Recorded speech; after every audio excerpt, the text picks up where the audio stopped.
Le 3 février 1976, 7h15 du matin. Djibouti-Ville, quartier militaire d'Ambouli. Un autobus scolaire jaune démarre devant le portail de la base aérienne française. 31 enfants à l'intérieur, 5 à 12 ans. Ce sont les enfants des militaires français en poste à Djibouti. Leur destination habituelle est l'école primaire de la mission catholique. 15 minutes de route à travers la ville. Le chauffeur est djiboutien. À 7h20, l'autobus franchit le rond-point de la sortie sud de la ville. À 7h22, 4 hommes armés bloquent la route au moyen de 2 véhicules. Ils forcent le chauffeur à obliquer vers l'est, direction Loyada, frontière somalienne, 35 km. Les 4 hommes appartiennent au Front de libération de la côte des Somalies, le FLCS, mouvement irrédentiste soutenu par le régime somalien de Mogadiscio. Objectif politique: rattacher le territoire français des Afars et des Issas, dernière colonie française d'Afrique, à la Grande Somalie. Leurs armes: 2 fusils d'assaut allemands STG-44 récupérés dans les stocks de la Seconde Guerre, une mitrailleuse MG-42 servie par un opérateur, 2 pistolets automatiques. L'armement date de plus de 30 ans. Il fonctionne encore parfaitement. Les hommes ont entre 22 et 30 ans. Ils ont été formés dans des camps du sud de la Somalie sous encadrement libyen et cubain. L'autobus arrive au poste frontière de Loyada à 8h. Il s'arrête à 300 mètres du poste français, en pleine zone désertique. Terrain plat, buissons épineux, sable rougeâtre, aucune couverture. De l'autre côté d'une ligne blanche peinte sur la piste, à 150 mètres à l'est, le poste somalien. Une centaine de soldats de la garde somalienne prennent position derrière des sacs de sable. Ils ne sont pas neutres. Ils sont l'appui militaire des ravisseurs. Si les Français tentent l'assaut, ils ouvriront le feu. L'autobus est immobilisé exactement sur la limite. Les vitres sont maintenues ouvertes. Les enfants sont assis sur les banquettes. Les ravisseurs se tiennent debout dans l'allée centrale. À 8h40, le commandement supérieur des forces françaises stationnées à Djibouti, sous les ordres du général Brazart, reçoit le premier compte rendu. À 9h10, un téléx part vers Paris. À 9h30, il atterrit sur le bureau du président Valéry Giscard d'Estaing à l'Élysée. Le président convoque le ministre de la Défense Yvon Bourges, le ministre de l'Intérieur Michel Poniatowski et le chef d'état-major. La question posée est simple. Quelle unité française est capable de neutraliser 4 preneurs d'otages armés à l'intérieur d'un autobus rempli d'enfants, sans toucher un seul enfant, sous le feu potentiel d'une centaine de soldats somaliens? La réponse est une seule. Le groupe d'intervention de la Gendarmerie nationale, le GIGN. Le GIGN existe depuis moins de 2 ans. Créé par décret le 1er mars 1974, en réaction à la tuerie des Jeux Olympiques de Munich où 11 athlètes israéliens ont été tués parce qu'aucune unité policière allemande n'était formée à la libération d'otages. Le fondateur du GIGN s'appelle Christian Proutot. 32 ans en cette année 76, lieutenant de gendarmerie mobile, diplômé de Saint-Cyr, 8e de sa promotion, champion de France de pentathlon militaire. Il a construit son unité seul contre toutes les résistances hiérarchiques dans les baraquements de Maison-Alfort en région parisienne. Effectif total du GIGN en février 76, 15 hommes. Aucun combat opérationnel à son actif. Loyada sera le baptême du feu. Proutot a inventé pour cette unité une doctrine unique au monde, le tir simultané. Le principe est mathématique. Si plusieurs preneurs d'otages sont dispersés dans un même espace clos, aucun tireur isolé ne peut les neutraliser tous. Le premier coup de feu alerte les autres. Les autres tirent sur les otages. Solution: placer plusieurs tireurs d'élite en position, chacun désigne une cible différente, tous ouvrent le feu au même instant. Une seule seconde. Toutes les cibles tombent simultanément. Aucune ne peut réagir. Aucun otage ne meurt. Les meilleures unités antiterroristes du monde à cette date, le Special Air Service britannique, la Delta américaine embryonnaire, ne pratiquent pas cette technique. Elles la considèrent comme impossible. Proutot a passé 2 ans à la rendre possible. À 10h, décision. Le GIGN part pour Djibouti. Proutot prend 8 tireurs, 9 hommes au total. Chacun emporte son fusil de précision, le FRF-1, fusil à répétition, calibre 7,5 mm, canon lourd, lunettes optiques, APX4 puissance, Portée pratique de tir précis, 600 mètres. Sur cette opération, ils tireront à 80 mètres. La difficulté n'est pas la distance. La difficulté est le décalage temporel. Chaque tireur doit presser sa détente au même millième de seconde que les 8 autres. Ils s'entraînent depuis 2 ans à ce geste. Aujourd'hui, pour la première fois, ils vont l'exécuter avec des vies humaines dans la ligne de mire. Le vol Air France de Paris à Djibouti dure 11 heures. Proutot et ses 8 tireurs embarquent à Roissy en fin d'après-midi. Les armes voyagent en soute, démontées avec la lunette dans une mallette séparée. En vol, ils étudient les photographies aériennes du poste frontière de Loyada, envoyées par la base d'Ambouli. Ils calculent les angles de tir possibles depuis les positions de couverture disponibles. Un fossé asséché à 81 mètres de l'autobus. Une petite butte rocheuse à 120 mètres. Ils décident. Ce sera le fossé, plus près de l'objectif. Angle de tir légèrement montant, donc balle qui reste dans le compartiment sans traverser le plancher de l'autobus. Pendant le vol des tireurs, à Loyada, les négociations traînent. Les ravisseurs exigent l'indépendance immédiate du territoire, la libération de 2 prisonniers politiques détenus en France et un avion pour rejoindre Mogadiscio. Les négociateurs français gagnent du temps. Ils demandent des heures pour transmettre les exigences à Paris. Le général Brassart a une consigne présidentielle claire. Pas de concessions, pas d'avion, pas de prisonniers libérés. Objectif : sauver les enfants sur place, par la force, avec un minimum absolu de pertes. À midi, un médecin militaire français est autorisé à approcher l'autobus. Il apporte des sandwichs et de l'eau. Les ravisseurs acceptent. Les enfants ont faim et soif depuis 5 heures. Le médecin sait ce qu'il fait. Dans le pain des sandwichs, il a incorporé un sédatif à faible dose, calibré pour un poids d'enfant. Somnifère puissant, ni odeur, ni goût perceptible. Un tiers des enfants s'endormira dans les 2 heures. Les autres seront ralentis.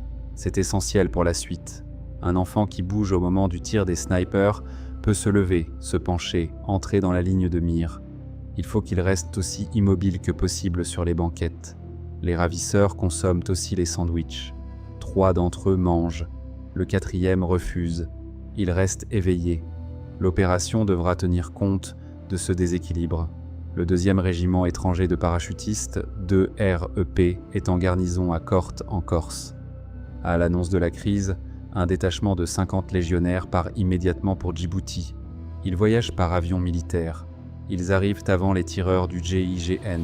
Leur mission est de sécuriser le périmètre autour de la zone d'action, de couvrir le repli après le tir simultané et surtout de faire face aux troupes somaliennes de l'autre côté de la ligne. Si la garde somalienne ouvre le feu quand les ravisseurs tomberont, ce sera aux légionnaires de la contenir. Le commandement du détachement légionnaire est confié au chef de bataillon Salvan. Les hommes prennent position derrière une ligne de véhicules blindés AML-60 à l'ouest du poste français. Les tireurs du GIGN atterrissent à Djibouti le 4 février à 3 heures du matin.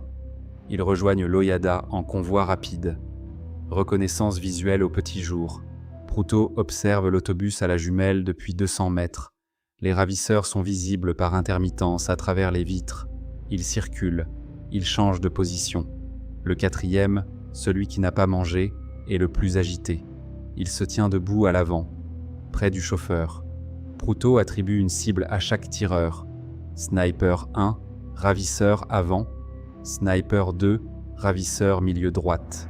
Sniper 3, ravisseur milieu gauche. Sniper 4, ravisseur arrière. Les 4 autres tireurs sont en réserve, prêts à engager en cas de riposte de la garde somalienne. À 9 heures du matin, le 4 février, les tireurs s'installent dans le fossé asséché, 80 mètres de l'autobus. Ils préparent leur FRF1. Chaque arme est vérifiée. Cran de sûreté ôté. Cartouche engagée. Lunettes réglées. Sac de sable posé pour stabiliser l'avant du canon. Les tireurs sont couchés en position ventrale. Ils règlent leur respiration. Le principe de tir simultané exige que chaque tireur retienne son souffle au même instant, presse la détente au même instant, sur le même signal. Le signal choisi. Un coup de klaxon d'un véhicule militaire français, court, sec, unique.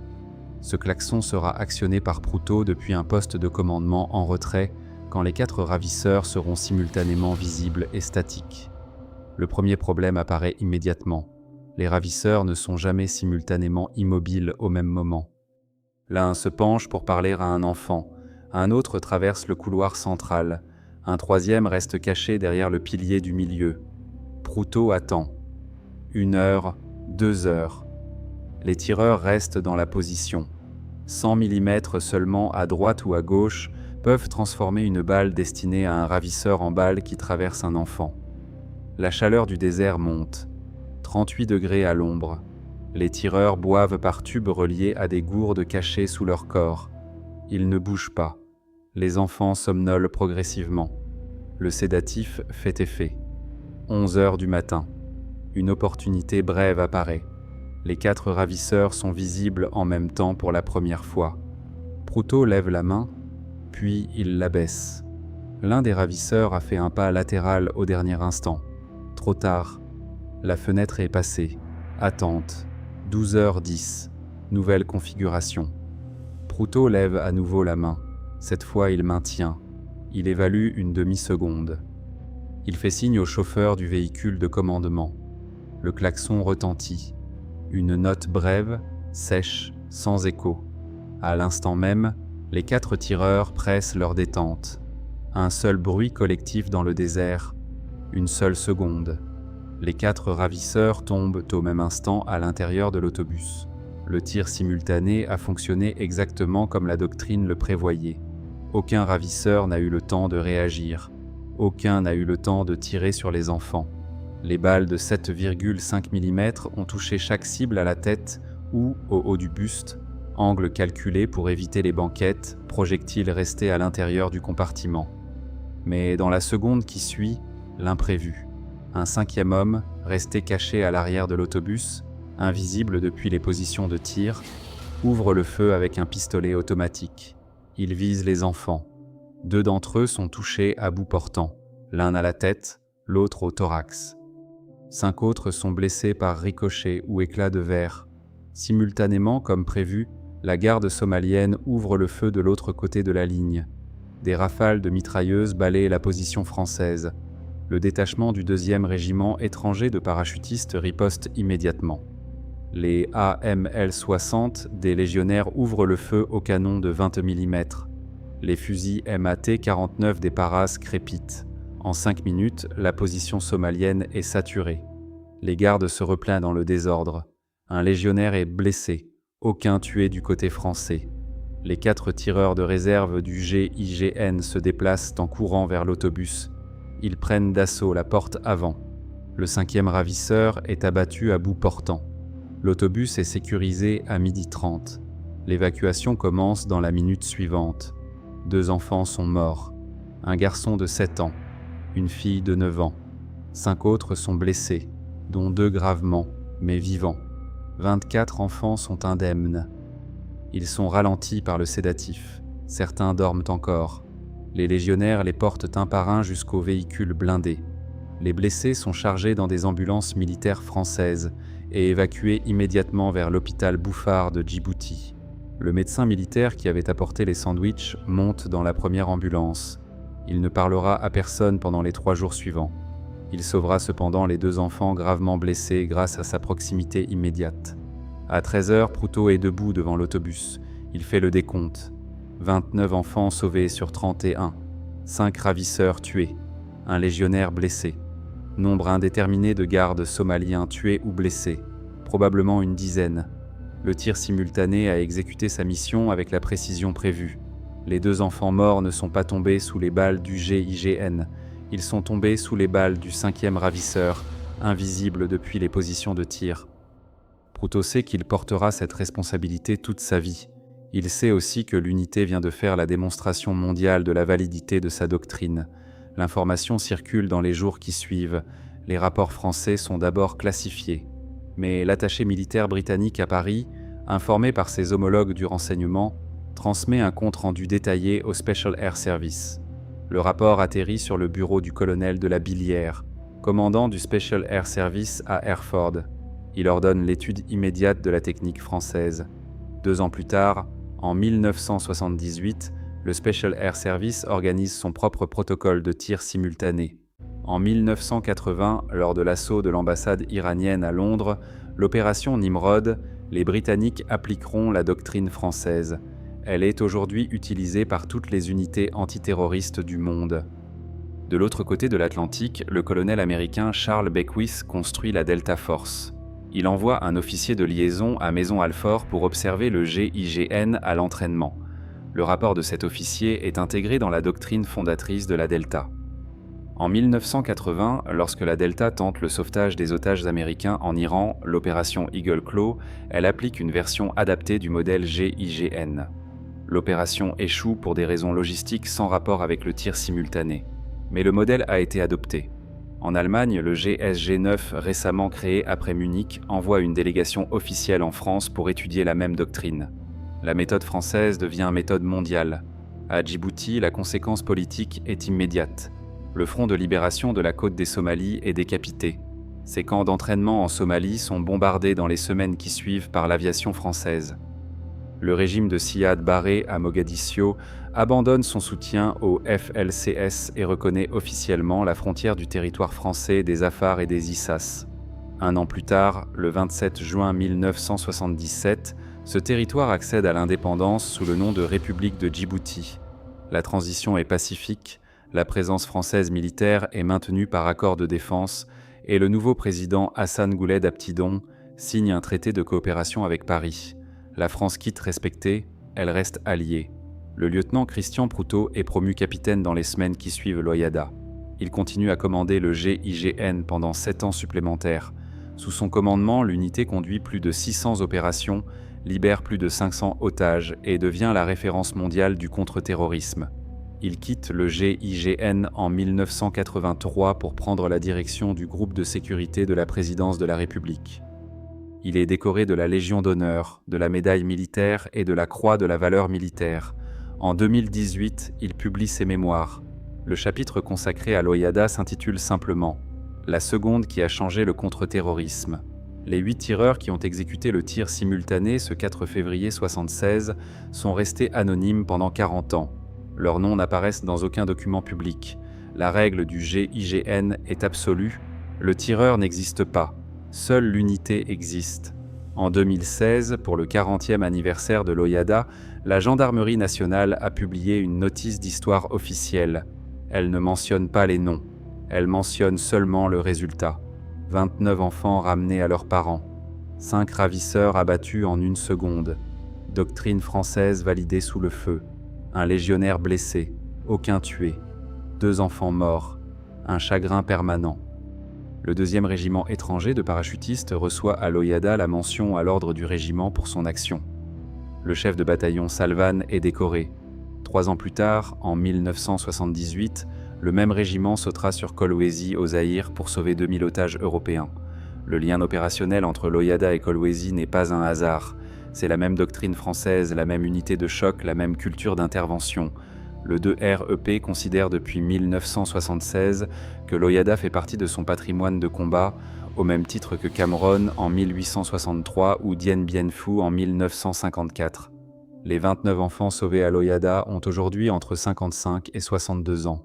Certains sont restés à Djibouti, d'autres sont rentrés en métropole avec leurs parents. Beaucoup ont perdu la mémoire consciente de l'événement à cause du sédatif administré dans les sandwichs. Ils ne se souviennent que d'un long dormeur et d'un réveil dans un lit d'hôpital.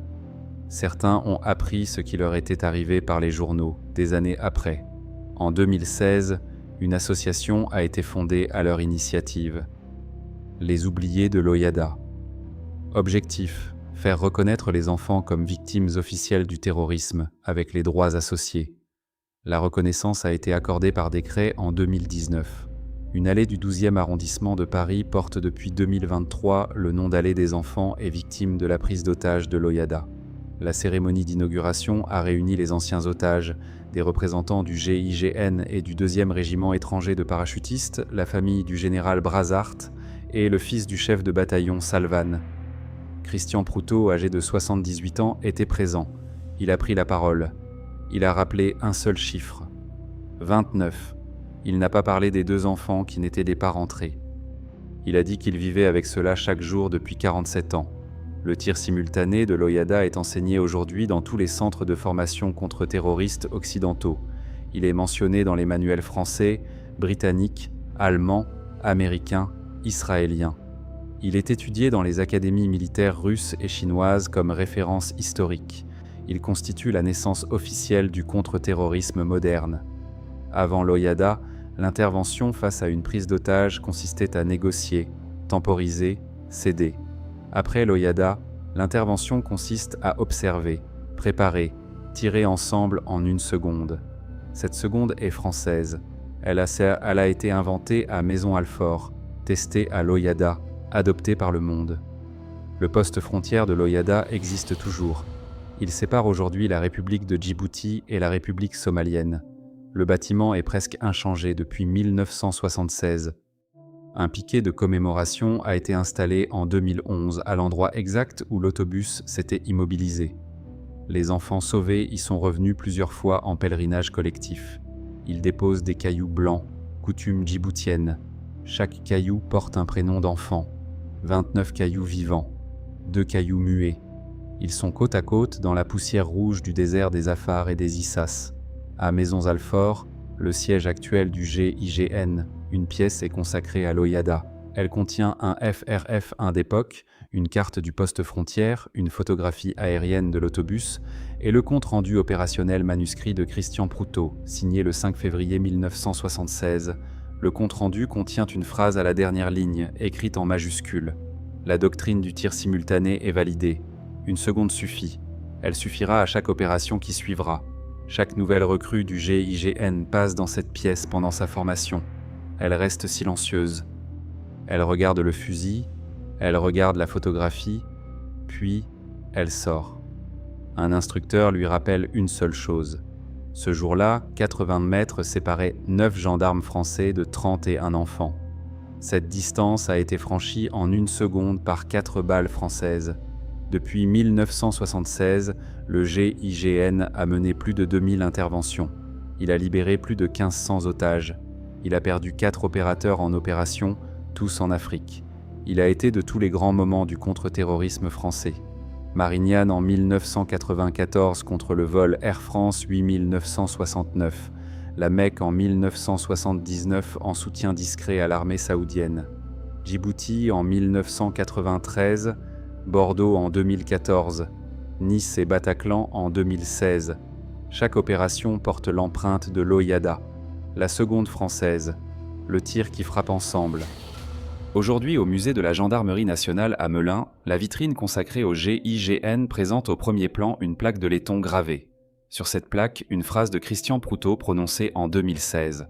« Nous n'avons rien inventé. Nous avons juste refusé l'idée qu'un enfant devait mourir parce que 4 hommes avaient décidé de le prendre en otage. Nous avons décidé qu'il existait une seconde pendant laquelle les 4 hommes pouvaient être arrêtés ensemble. Nous avons cherché cette seconde. Nous l'avons trouvée. C'est tout ce que nous avons fait.